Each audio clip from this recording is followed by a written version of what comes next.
Una gran actividad para hacer con niños es crear una caja sensorial. La caja sensorial consiste en un recipiente grande lleno de materiales y objetos cuidadosamente seleccionados para estimular los sentidos.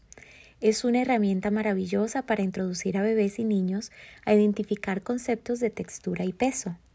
Esta caja es fácil de crear al tener los siguientes materiales: un mantel de plástico para poner debajo y limpiar fácilmente, una caja grande con tapa, campanas o cascabeles, pompones, bolas pequeñas u otros objetos, materiales sensoriales secos como avena, arroz o frijoles, tazas, cucharas o recipientes pequeños.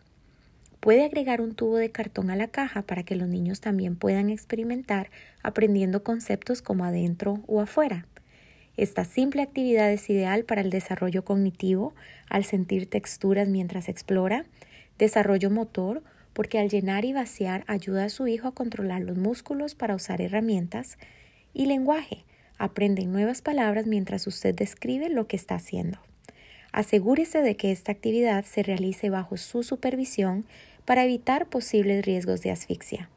Pero lo más importante, es una excelente manera de explorar el mundo mientras se divierten juntos.